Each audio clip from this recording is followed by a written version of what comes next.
say, Annuncio vobis gaudium magnum, habemus papam. announce to you that we have a Father. The world had a Father. And now all of a sudden he's our Holy Father, and we're pledging him our love and our allegiance and our loyalty and our prayer. Everyone says there hasn't been anyone like him. That's what's so fascinating. And people of all faiths want to touch him. Yeah. Well, that's an appeal too. You know, we call him the Holy Father. Holy Father, please forgive me. Holy Father. You'll hear that title used quite often. This man, Bergoglio, Francis the Talking Pope, his predecessors, John Paul II, Pope Benedict, John Paul I, Pope Paul, Pope John the 23rd, Pope Pius. You can go all the way back, folks. I'm talking centuries. These men are replacement gods. And these men have taken upon themselves the title of Holy Father. He wears the titles of God. He wears the title Holy Father, head of the church. He never died for the church, but he stole that title from Christ.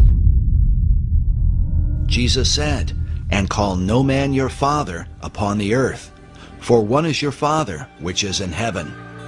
Yet the popes took to themselves the name Holy Father, along with all claims of authority that might be assumed by such a title. Pope Innocent III, who fathered the Inquisition, said, "The Pope holdeth place on earth, not simply of a man, but of the true God."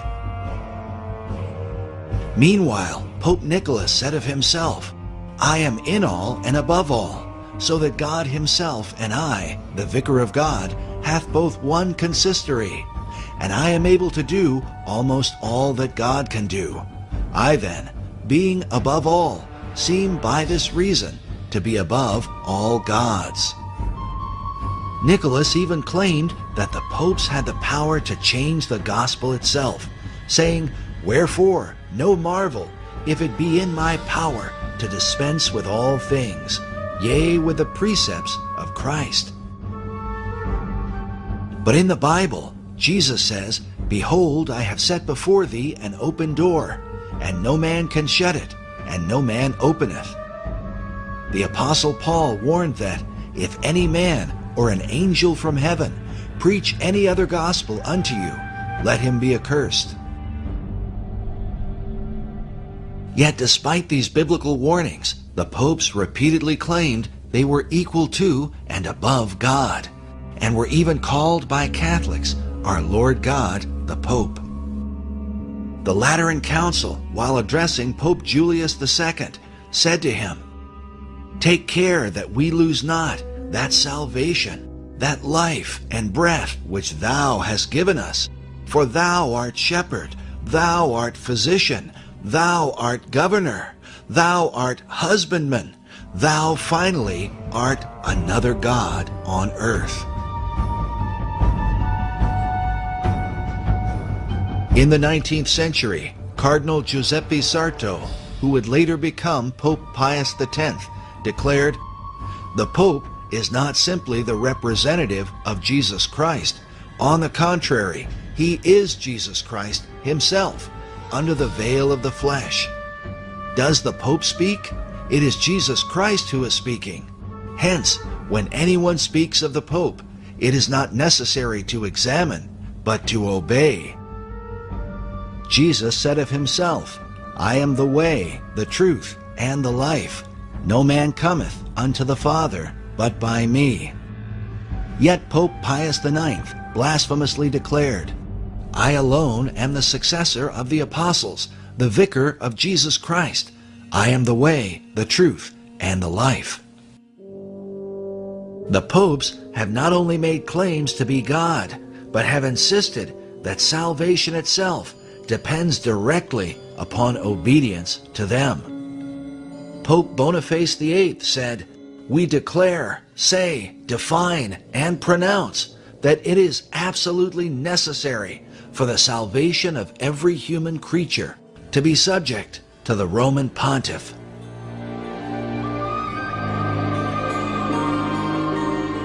Pope Clement VI said, no man outside obedience to the Pope of Rome can ultimately be saved.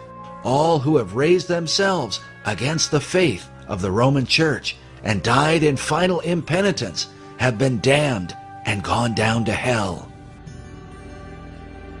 Even in modern times, Pope John XXIII in 1958 declared, "Into this fold of Jesus Christ no man may enter unless he be led by the sovereign pontiff, and only if they be united to him can men be saved." In 1984, Pope John Paul II was quoted as saying, "Don't go to God for forgiveness of sins, come to me." The quote was based on a Los Angeles Times article which reported, rebutting a belief widely shared by Protestants and a growing number of Roman Catholics, Pope John Paul II dismissed the widespread idea that one can obtain forgiveness directly from God. Furthermore, according to traditional Catholicism, obedience to the papacy is said to be required, no matter how dreadful the Pope might be.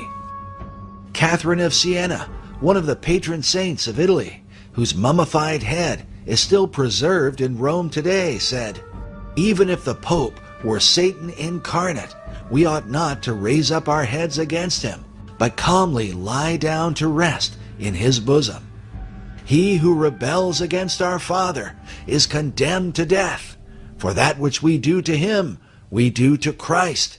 We honor Christ if we honor the Pope." Such demands for blind obedience were confirmed by the popes themselves, but confronted by the reformers. By men like Martin Luther, who said, "The Pope, possessed by demons, defends his tyranny with the canon, Si Papa, or Yes, Father. This canon states clearly, if the Pope should lead the whole world into the control of hell, he is nevertheless not to be contradicted. It's a terrible thing that on account of the authority of this man, we must lose our souls, which Christ redeemed with his precious blood." Because of this evidence, Luther declared, "I believe the Pope is the masked and incarnate devil, because he is the Antichrist."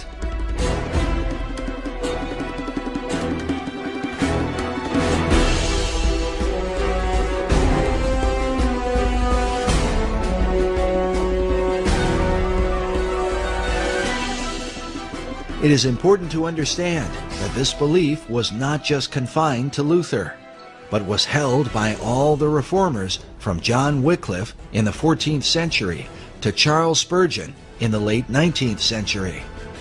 Spurgeon said, "It is the bounden duty of every Christian to pray against Antichrist. And as to what Antichrist is, no sane man ought to raise a question. If it be not the popery in the Church of Rome, there is nothing in the world that can be called by that name."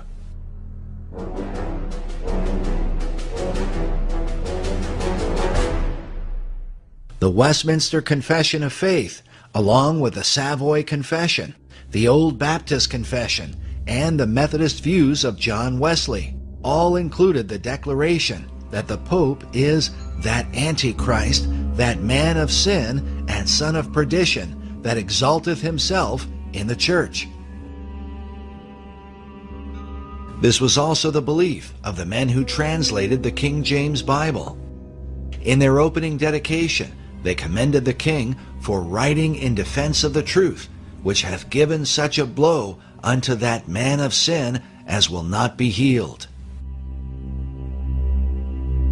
The view of the Antichrist, not as a single man, but of many men in a single office, was based in part on the teaching of John Wycliffe. In the Gospel of Matthew, the disciples asked Jesus, "What shall be the sign of thy coming and of the end of the world?" Jesus said to them, "Take heed that no man deceive you, for many shall come in my name, saying, I am Christ, and shall deceive many." Wycliffe believed that the many who say, "I am Christ," are in fact the Pope's. The Pope's title, Vicarius Christi, literally means another Christ. Wycliffe concluded that Antichrist is thus a monstrous composite. In further explaining the Pope's title, author Dave Hunt writes, the Latin equivalent of the Greek anti is vicarius, from which comes vicar. Thus, Vicar of Christ literally means Antichrist. But the view of the papacy as Antichrist is not widely held by Protestants today. Still, there are those who continue to uphold the Reformers' original beliefs. Permit me to say how much I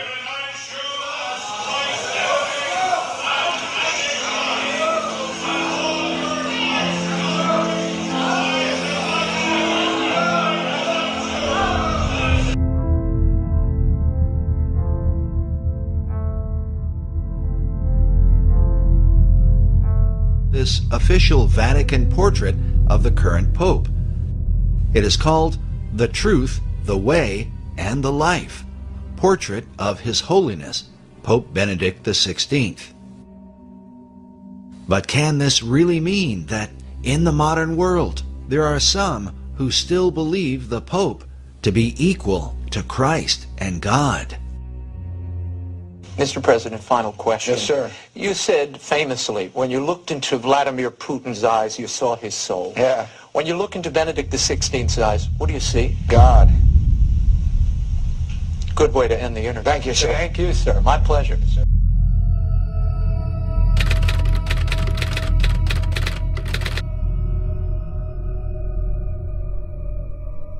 We want to show you some extraordinary pictures which came to us from the Vatican on what was, of course, an extraordinary day. Within hours of Pope Benedict announcing that he was to resign, take a look at this.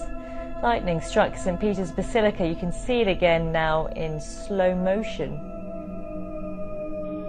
Lightning struck St. Peter's Basilica twice immediately following the resignation of Pope Benedict XVI. Now, some people might not make anything of that, but lightning is something in sacred literature that almost always carries spiritual connotation. Sometimes it's good, sometimes it's evil, like when Jesus referred to Satan as falling like lightning. And I can't help but think that the timing of two lightning bolts on this particular building, the St. Peter's Basilica, at the Vatican, at the exact time following Benedict's resignation, I felt that it was mathematically improbable of chance. First, because two bolts, I don't, again, what do you make of coincidence and numerology? But we know that in sacred text and in Scripture, these kind of things would be interpreted as signs and omens. At the start of Lent last year, Jorge Mario Bergoglio was just a face in the crowd. Today, Pope Francis is the most talked about person on the World Wide Web. With days until the Holy Father makes his first ever visit to the U.S., his popularity has taken off. We were able to walk right up to the stage yesterday, which is literally set at this point.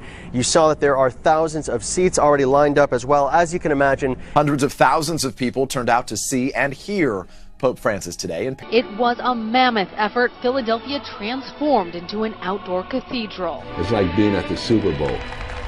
His style was different almost immediately. The thousands before him as he bowed and said, "Pray for me." And suddenly there was a connection with people. That set the tone for this papacy. More people can actually relate to him. Absolutely. And bring more people into the church. More of a user-friendly pope. Yes. That's what we need right now. We've needed for a while a renewed image, a renewed face of the church, and Pope Francis is giving it to us. The one man who is winning in every poll you look at, the Pope. His Twitter account, @Pontifex, ranks in the top 5 most searched words on the internet. Take a look. Look who's got his very own rookie baseball card, Pope Francis. Pope is even showing up on pizza boxes. Every trip he takes, Pope Francis has been met by adoring masses of the faithful. This week, he's been called a Catholic rock star. He's kind of a rock star, Times Person of the Year, the cover of Rolling Stone. Now there's even a Francis fanzine. He's captured the imagination not just of the world's 1.2 billion Catholics, but the world itself. I get it on the streets. I mean, everybody from the bartender to the cab driver telling me, Cardinal Dolan, we love this guy. He's been called the People's Pope.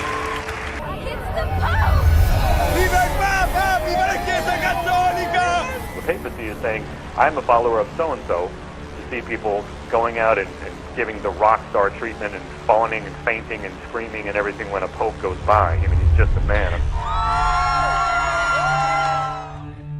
Humility has made the former Jorge Bergoglio a star far beyond the Catholic Church, and became one of the most popular religious leaders of our time. You can't be a Catholic without acknowledging Pope Francis as the representative of God on earth. Chi ritiene di poter avere un rapporto personale, diretto, immediato con Gesù Cristo, al di fuori della comunione e della meditazione della Chiesa.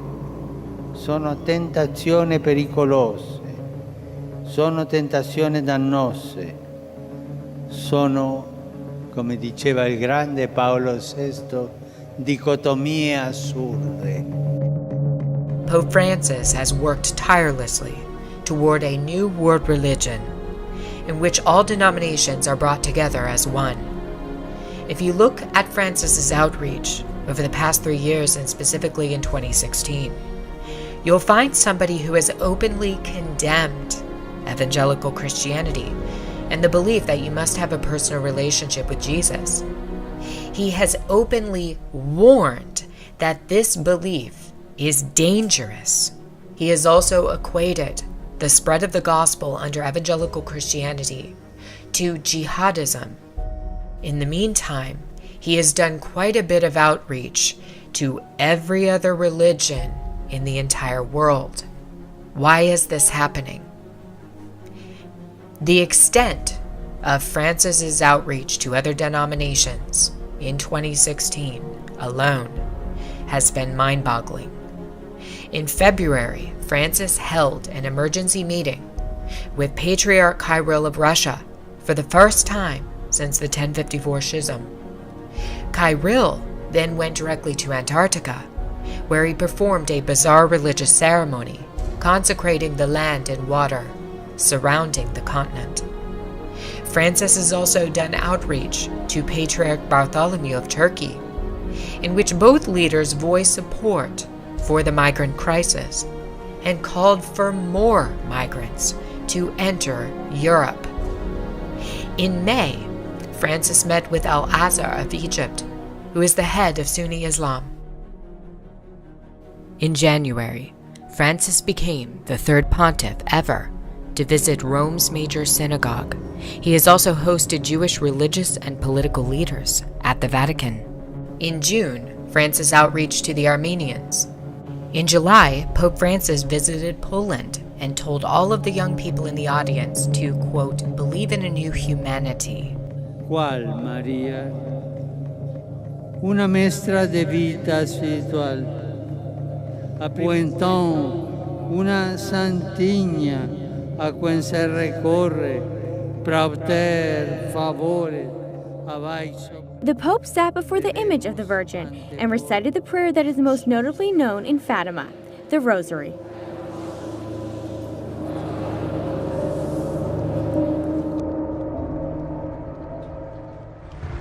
She's called the United Nations International Pilgrim Statue of Fatima and travels around the world. I've seen people who break down in tears as soon as they look at the face. The faithful believe they're seeing the face of Jesus' beloved Mother Mary. The theologians say it's called the aura of the Mother of God around it. That means the Mother of God's presence is with that image in such a way that you can look at other images of Our Lady and get your fill. It is one of the 4 original statues made under the guidance of Sister Lucia, the oldest of the 3 children. The three children, Lucia, Jacinta, and Francisco, said they saw an apparition of Mary while herding sheep near the village of Fatima, Portugal, May 13, 1917, and she revealed 3 secrets to them, including the prediction of World Wars I and II. And this is the face Lucia described. When you're looking at it, you feel her presence. You can get your fill at looking at other beautiful images, but you cannot get your fill at looking at this. You just want to look, and look again. Just a Mary shrine here, Mary shrine there, Mary shrine here, everywhere. Why do people praise and worship Mary, whom Jesus was born of?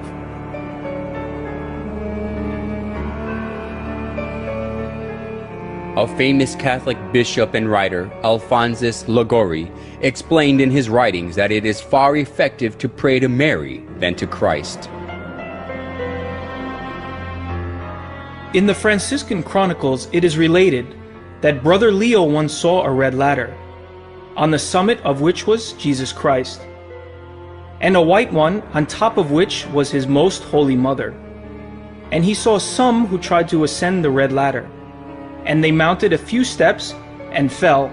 They tried again and again fell. They were then advised to go and try the white ladder, and by that one they easily ascended. For our Blessed Lady stretched out her hand and helped them, so they got safely to heaven. The story, which was made by the exuberant imagination, sounded plausible.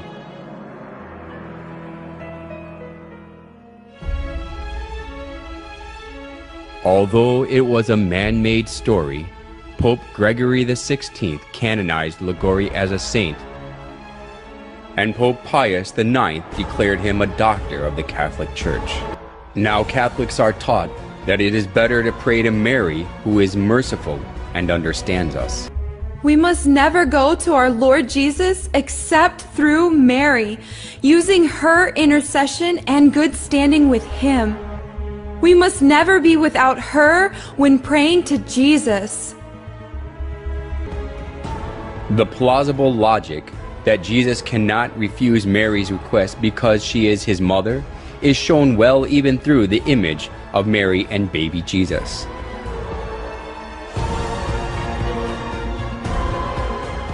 In most cases, Jesus is nested in Mary's arms as a baby.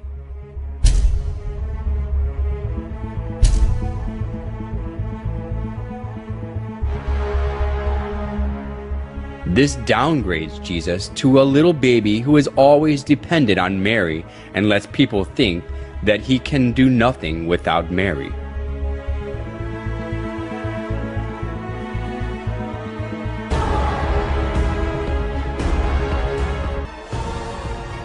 They call Mary the Mother of God, which implies that she is above God.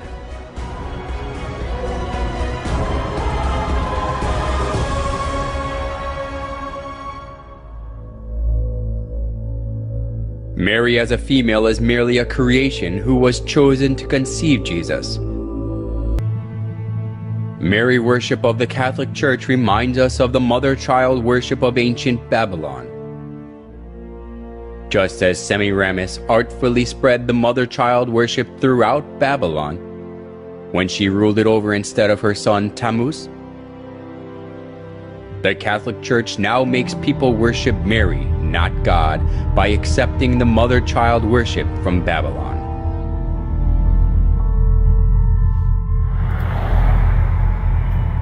Hail Mary, full of grace, the Lord is with thee. Blessed art thou amongst women, and blessed is... There is no trace of suffering or even joy in this Mary's face.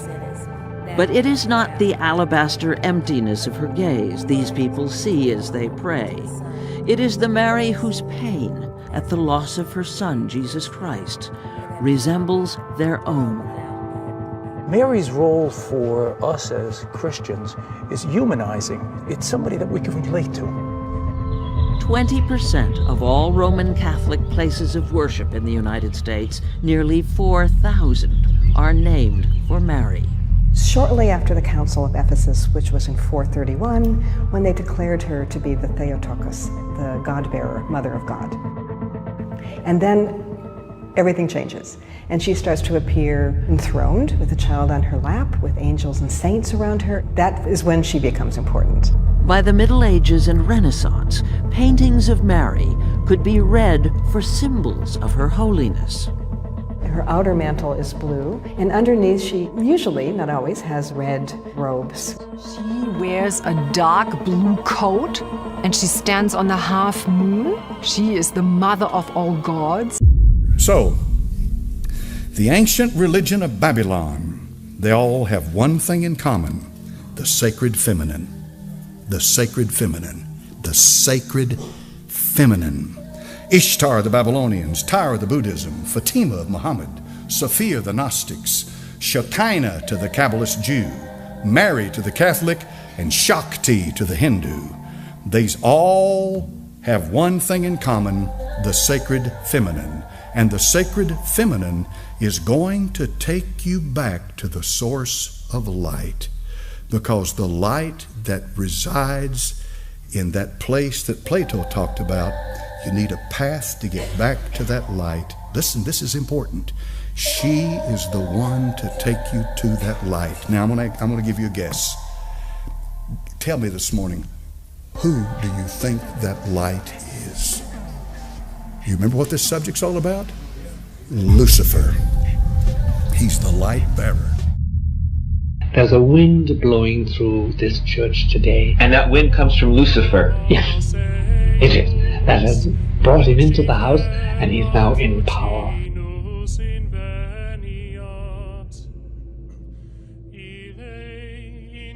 No doubt about it, Lucifer is the prince, and he has now a place within the central citadel of the church.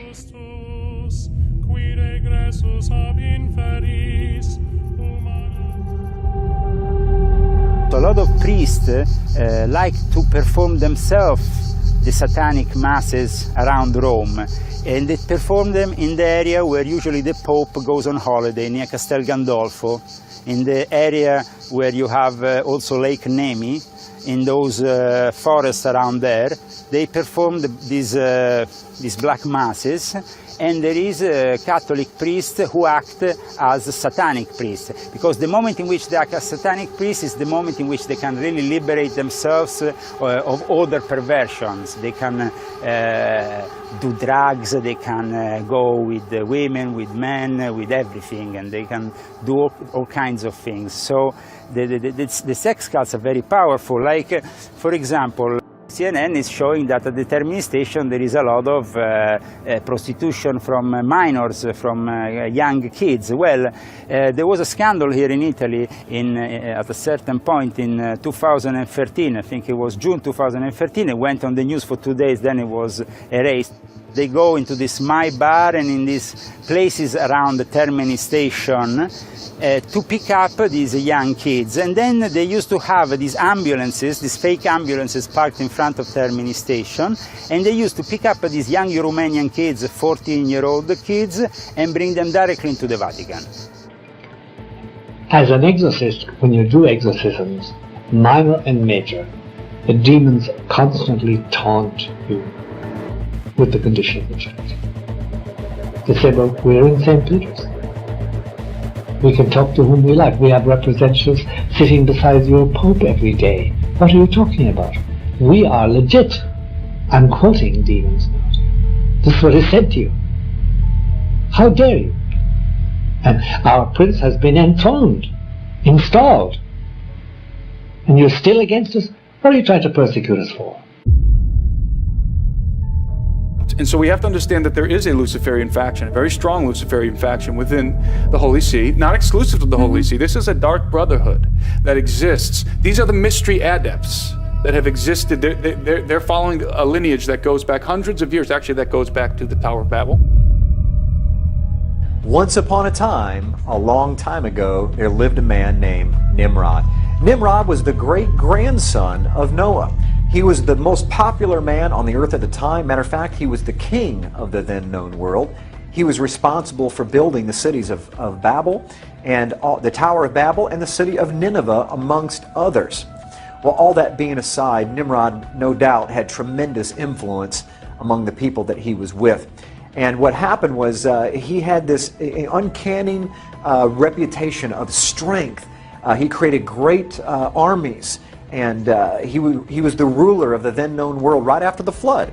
He was full of idolatry and covetousness, drunkenness, and rebelliousness towards God. And he had a phenomenal ability to deceive. Matter of fact, I suppose he was much like, I guess, an early politician 4,000 years ago. But Nimrod married a woman named Semiramis. Now, Semiramis and Nimrod became basically king and queen of the then known world.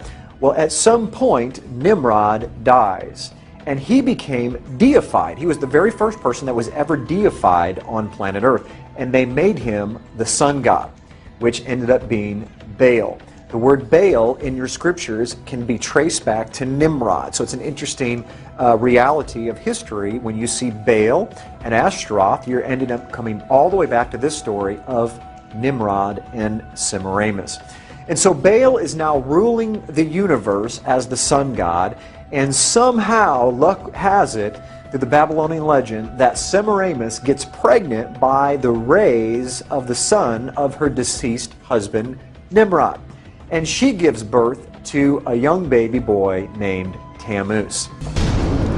Semiramis, Nimrod's wife, insisted that Nimrod became the sun god. She cut Nimrod's dead body into pieces and sent them to each tribe of Babylon. People regarded the place where a part of Nimrod was buried as sacred.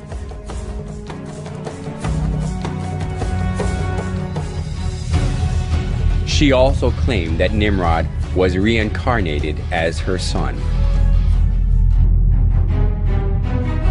As Semiramis ruled over Babylon in place of her young son Tammuz, she maneuvered people into worshiping her. Monuments of Semiramis carrying her child Tammuz in her arms were set up all over Babylon, along with various images symbolizing the sun god.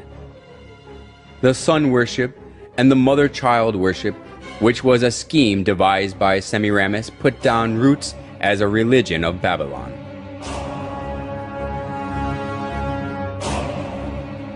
Idolatry stemmed from Babylon, spread to many countries after the Tower of Babel collapsed. It is because when the Babylonians were scattered over the whole world, they brought the sun worship and the mother-child worship. The sun worship and the mother-child worship were assimilated into the cultures and religions of many countries, and they came to have various forms and names.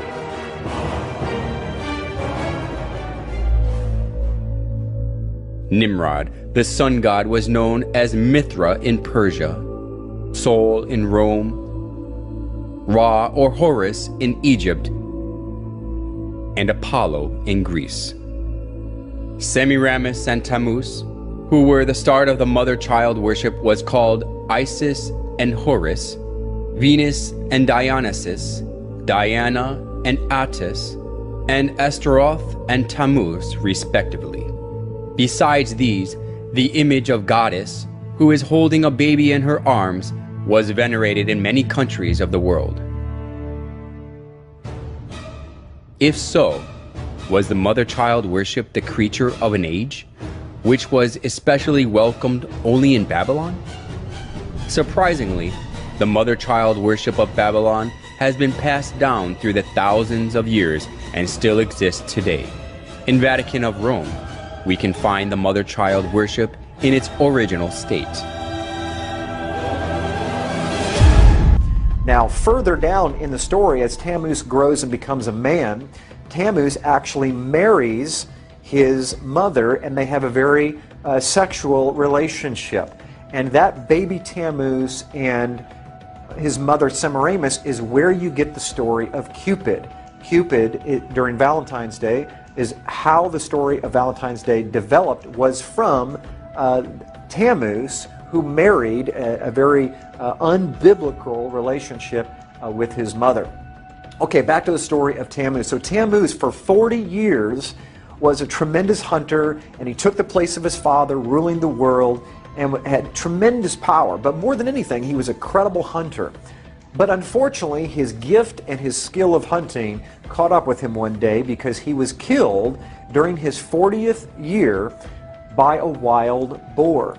Every spring, the first Sunday after the vernal equinox, the spring equinox, they have what was called Ishtar's Sunday. And they would have a sunrise service. At the sunrise service, the priest of Ishtar would impregnate young virgins on the altar, and during that same service, they would take the babies that were now 3-month-old from the previous year, and they would sacrifice those children on the altar to Ishtar, and then they would take the eggs of Ishtar, and they would dip those eggs in the blood of those young infants. And that is where we get sunrise services, and that is potentially where we get the dyeing of Easter eggs. It is also interesting to note that worldwide universal color of Easter eggs is red. Even the White House, the official color of the White House Easter egg is ruby red. Now, back to Tammuz. Tammuz gets killed by a wild boar. So every year, in commemoration of celebrating the death and the deification of Tammuz, which became the son of God, the son of his father, they would set aside 40 days prior to Easter, and they would fast and they would pray, and they would have a giant feast on Easter Sunday where they would celebrate the death and the resurrection of Tammuz. And guess what they would have for dinner on that Sunday evening? You got it, Easter ham. They would kill a boar in commemoration to Tammuz, who was killed by a wild boar. And yes, the 40 days prior to Easter, where we call it Lent, or the Catholics call it Lent, that 40 days did not come from, my friends, the 40 days of Jesus in the wilderness. That 40 days was already in place for thousands of years before Jesus even showed up. It comes from the 40 days of fasting and praying for Tammuz before they celebrated Easter. I'm going to give you some of the names and what they're most commonly remembered for in these different cultures, and some of you will recognize them immediately. First of all, in Egypt, they were known as Isis and Osiris. In Phoenicia, they were recognized as Asheroth and Baal, the very same Asheroth and Baal that you see in the scriptures. In Greece, they were Aphrodite and Adonis, or Eros, where we get the word erotic from. And in Rome, they were called Venus and Cupid. That's right, that's where we get Valentine's Day from, and Cupid. Even in the Far East, listen to this, this is amazing, Cupid was known as Zoroaster. Zoroaster is made up of two words, Zoro, which means seed of, and Asheroth, which is Easter. And so what Cupid actually means in the Far East is the seed of Easter, or the seed of his mother, Tammuz, and his mother, Semiramis. If you look on your screen, you're going to see Isis and Osiris, or this is Ishtar and Tammuz. Now, some of you may be asking, well, wait a minute, I celebrate Easter, you're talking about Ishtar. Easter is actually the Anglicization of the word Ishtar. In other words, if you say Ishtar in English, it's pronounced Easter. That's how the etymology of that word evolved over time. What I want you to see is, I want you to see what's on her head is a crescent moon, and in the center of that crescent moon is the actual sun itself. And so the symbol of power of Isis, or Ishtar, was the crescent moon holding the sun itself, her deceased husband, Baal, the sun god. And you can see the baby there that is nursing from her breast. Ishtar was known as the goddess of the East, the bare-breasted fertility god of the East, or the sunrise, which is why they had the service at sunrise on Easter morning. Here on your screen you see a pagan carving of the solar deity Baal Hadad depicted as a disc in a crescent. Okay, you can see the half-moon disc there in the center of your screen with the sun that is cradled inside of it. That is the sun god, as well as the crescent moon that surrounds it. Now, as you see that the main symbol for the sun god was the crescent moon with the sun on the top of it, or centered and cradled inside that crescent moon, We now move to something that's a bit controversial but very true historically, is the Catholic Eucharist is actually the sun that is inside of that crescent moon. I'm going to show you some pictures of the actual Eucharist in different positions, and you're going to see that not only is it similar, it's identical. This is where they got the symbols from.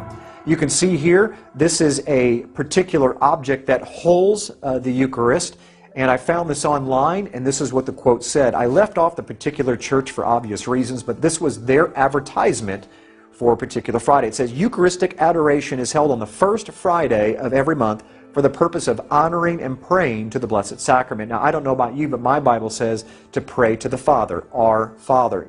Yeshua, Jesus, said to pray to the Father. He did not say to pray to inanimate objects, whether they represent Him or not. Now, look very carefully at, on the right-hand side, you can see the moon, the crescent moon shaped, holding that sun or that wafer of bread. Here's a close-up of it right here. The crescent moon cradle with the sun-shaped monstrance of the Roman Catholic Church. And now you'll see that it's actually the rays of the sun go all the way around this. They didn't hide it at all. Why did they not hide it? Because this is thousands of years old. This comes right out of paganism and sun god worship, where it was the symbol of Baal and his wife Ishtar. And right here you can see the pine cone staff is another symbol found in paganism that's connected with the sun god coming out of Egypt, Osiris. It's kind of in the form of a pitchfork, you can see, where the pine cone is in the center. Now, why did they choose a pine cone? Because a pine cone represents... Pine cone symbolism, another very popular piece of symbolism for people who consider themselves, quote, in the know. That they consider that they are spiritually aware and enlightened, they have the knowledge, they are awoken, they have wisdom, and they have transformed themselves spiritually. In many cases, it's the exact opposite. The pine cone symbolism comes after the pineal gland, which is at the center of the head. It's right here, circled in red. It's considered in the midbrain or the limbic system of the brain. It regulates, this gland regulates a lot of different functions within the individual related to perception, emotion, etc. And the gland looks like a little pine cone. It has a lot of blood flow that goes through it, and it's very much attacked as something that they seem not to want to develop or function properly. So a lot of the food, things in water are very much attacked to target this part of the central nervous system. The pine cone literally looks like a little pineal gland. Okay, the pineal gland looks like a little pine cone, I should say. This is called the Court of the Pine Cone, and it is at the Vatican. That's where that pine cone is at. It is surrounded by two peacocks. Peacocks are another big symbol in alchemy. They represent alchemical transformation. Again, the pine cone represents awakening, resurrection, or transmutation, spiritual transmutation. Now below it, there is a black empty sarcophagus right down there below on the left-hand side. As you go up these steps in the Court of the Pine Cone to the other side of it, from this image perspective, that's what you will see. And behind it, there is an empty sarcophagus. Now, they're basically throwing this symbolism right in your face. You know, we are the resurrected ones. We are the ones who have come out of darkness and into light. We have the knowledge. We understand how the awakening process works. We understand how this activity of the brain that people don't even understand and whose functions are essentially shut down due to the horrible nutrition and all kinds of pollutants in their food and water. We know how that works, you know, and we have done that transformation to ourselves, but that's not for you. You know, we're going to sequester that and keep it to ourselves and keep it here. And they never mention this. You'll never hear about this by the Vatican. But just go on Google Images and, you know, you'll see tons of images of the type Court of the Pine Cone. You have a lot of tourist images that just take pictures of it. Of course, here you see the Pope in his astrotheological regalia here. The fish head mitres that they wear are the representative of the fish head miters that were worn by the Sumerian priests and the priests of Babylon. The Abgal. Yes. That's right. They served in the temple of a goddess named Nanshi. Yes, and it specifically references who we know as Dagon. Yes. And he was known as Oannes to the Greeks. Yeah. And this was, according to myth, an individual, a hybrid person, a half fish, half man thing that came out of the sea and began to instruct mankind in the lost knowledge. But at the base of it is the pine cone right there in his hand. I circle it right there. In symbolic iconography throughout the ancient world, the pine cone is revered. It's always a symbol of the transformation of a god. Often the god is giving that spiritual essence or knowledge to humanity. Here you see it in the Akkadian tradition of one of their gods, a clearly non-human looking entity. Here it is in the Babylonian tradition. Because this staff goes all the way back to ancient sun god worship, where it represented power and authority of the gods, you see. And this is a close-up of that staff right here, where the pine cone is embedded right in the staff itself. Let's move on to another symbol. This is the symbol of the trident. The trident is the devil's pitchfork. It really is a symbol of Satan, of the horns of Satan. It's an ancient satanic and pagan hand gesture called the trident. We find this in archaeology all over the place. Whenever you get into any kind of society of sun god worship, you find the trident everywhere. You see it in ancient Babylon. It was placed in the hands of all the pagan sun gods. All the pagan gods and pharaohs had some sort of trident, a staff, that they would be connected to power and authority of the gods. The most famous one, of course, is Neptune's trident. We call it the devil's pitchfork, and that's where it comes from. It's just not a drawing that someone made up. This has history built into it of where these things come from. Now, if you move forward in time, or during the same time period, you're going to find another symbol that is even more important. As a matter of fact, you're going to see two symbols in this picture. This is a pagan statue of Jupiter that has been renamed St. Peter. You also see what is baby Jesus, supposed to be baby Jesus, is none other than baby Tammuz. And how do we know it's not Jesus? Because you see trident all over the place. You see the trident symbol in the hand of the infant Jesus, along with the tridents coming out of the statue's head. You'll see three tridents, two coming off the sides of the head and one coming off the top of the head. This is not baby Jesus, ladies and gentlemen. This is a pagan sun god, Tammuz, from the story of Baal, Nimrod, and Semiramis, ended up being Cupid in today's Valentine's Day. And right here is the ancient Babylonian altar for the sun god Baal, and its main symbol is the 8-pointed star, which can be depicted as two 4-point stars built inside of one another as the solar wheel. We see the same solar wheel sunburst over a Buddhist temple in Thailand. Here's a monastery, St. Ignatius, where the solar wheel or sunburst is depicted in the floor tiles. Here's the face of a child, which is of course Tammuz, within the fertility symbol of the sun's rays on a Roman Catholic altar. The same exact symbol is shown in a face of the Babylonian sun god on a pulpit in a Roman Catholic church in Scandinavia. Okay, all this same symbol comes right out of paganism, as I've shown. Okay, this is probably one of the most fascinating pictures that I have.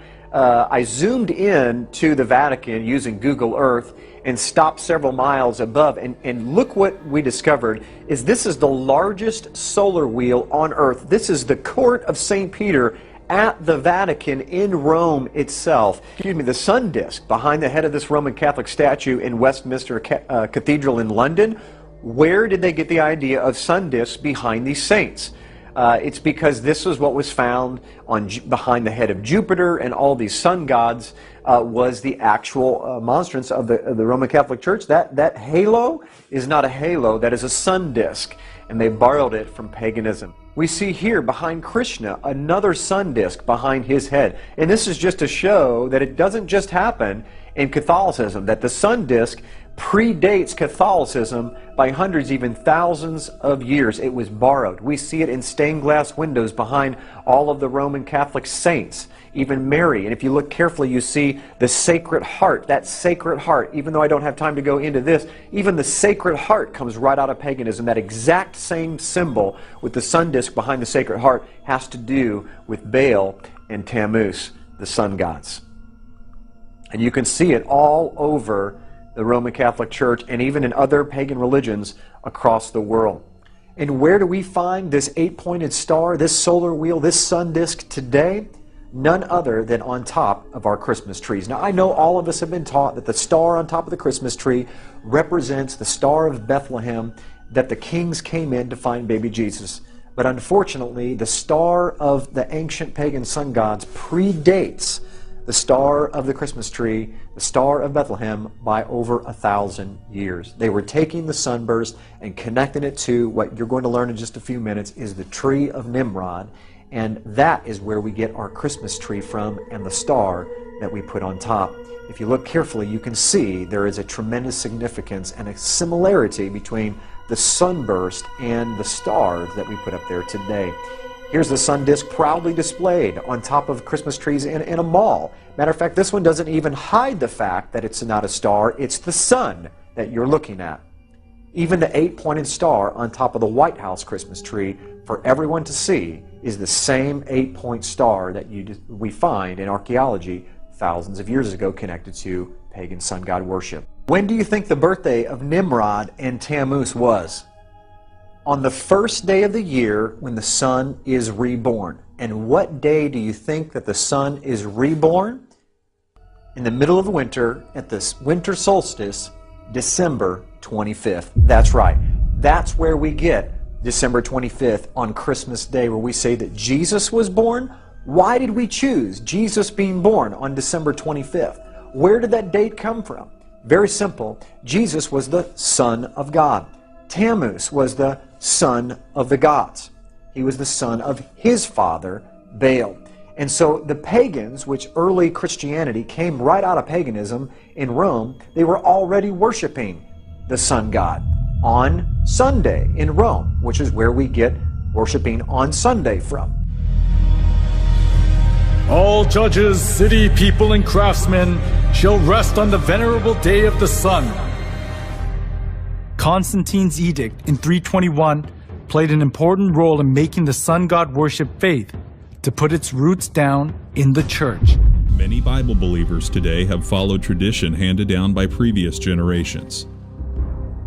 They believe and were taught that Sunday is the proper day of worship, that the Savior changed the day of worship from the Jewish Sabbath to Sunday.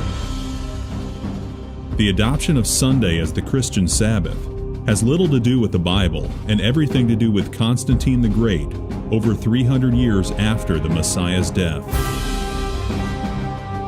Constantine was emperor of the Roman Empire from 306 to 337 CE. He was a sun worshipper who on his deathbed converted to Christianity. In 321 CE, while still a sun worshipper, Constantine established Sunday as the day of worship. He decreed, "On the venerable day of the sun, let the magistrates and people residing in cities rest, and let all workshops be closed." In this coin circulated by Constantine in 317 CE, we see the face of Constantine on one side, and on the other the figure of Sol Invictus, the unconquered sun. The sun god was also known as Mithras, and his birth was on December 25th. This date was adopted as the birth of Christ and became the date for Christmas many centuries later. Clearly, Constantine was an avid worshipper of the sun god Sol Invictus. Amazingly, Martin Luther, the champion of the modern-day Protestant movement, said, "They allege that the Sabbath changed into Sunday, the Lord's Day, contrary to the Decalogue as it appears. Neither is there any example more boasted of than the changing of the Sabbath day. Great, say they, is the power and authority of the Church, since it dispensed with one of the 10 Commandments." Nowhere in the Bible do we see that Yeshua and his apostles changed the day of worship from Saturday to Sunday.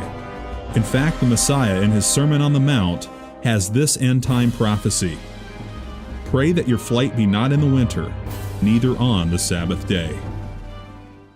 Those who were tainted with polytheism of Rome looked as if they had converted, but in actuality it wasn't easy for them to get rid of the religious rites and institutions of worshiping the sun, the moon, and the stars, and various gods and goddesses, which they had worshipped since their forefathers.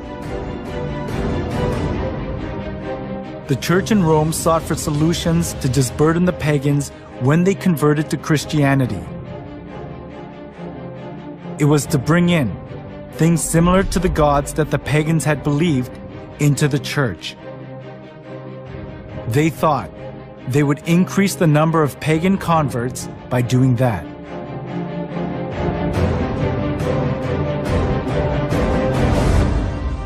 For the Christian bishops introduced, with but slight alterations into the Christian worship, those rites and institutions by which formerly the Greeks and Romans and others had manifested their piety and reverence towards their imaginary deities, supposing that the people would more readily embrace Christianity if they perceived the rites handed down to them from their fathers still existing unchanged among the Christians.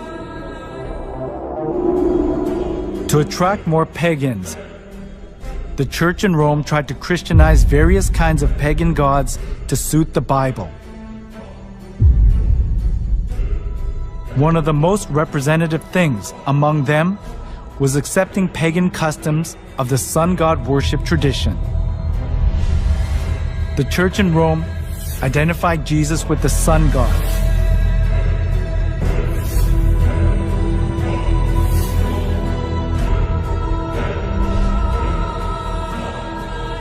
Inside of the church was decorated with various kinds of sun images, and the idea to worship the sun was established as if it were the truth of the church. In the last days, there will be a very convincing counterfeit of God's real church that compromises the truth of Scripture. Jesus warns it will nearly deceive the whole world. The Vatican is secretly preparing for the arrival of alien saviors. They seem to be intentionally creating dogma that is going to position the Roman Catholic Church to be at the forefront of an official disclosure moment. The Vatican is involved in ufology in ways that they can't even imagine. So while we're standing here in the headquarters of the Jesuits, tell us about Mount Graham. They are constantly monitoring things with the Lucifer device. Sometimes they have to wait for all of the UFOs to get out of the way. I would like to tell you more about Zechariah Sitchin. He told me, John Mario, one night I wake up and I saw an Anunnaki sitting on my bed. History is being repeated. The days of Noah are returning. The gods are returning to the earth to dwell among men and mingle their seed with the human race. Only the truth can prepare us for the lie that's coming. Shortly after this final deception, Christ will return, and he will come for a church that has been purified from all the false traditions and paganism. This spiritual war has been raging down through the ages, and it's clear that this prophecy is fast fulfilling. As the battle intensifies, we're all faced with a choice. Choose for yourselves this day whom you will serve. Soon, all will either join the bride of Christ or follow the beast of Babylon. Where will you stand? In this world, you're either serving Christ or you're serving Lucifer.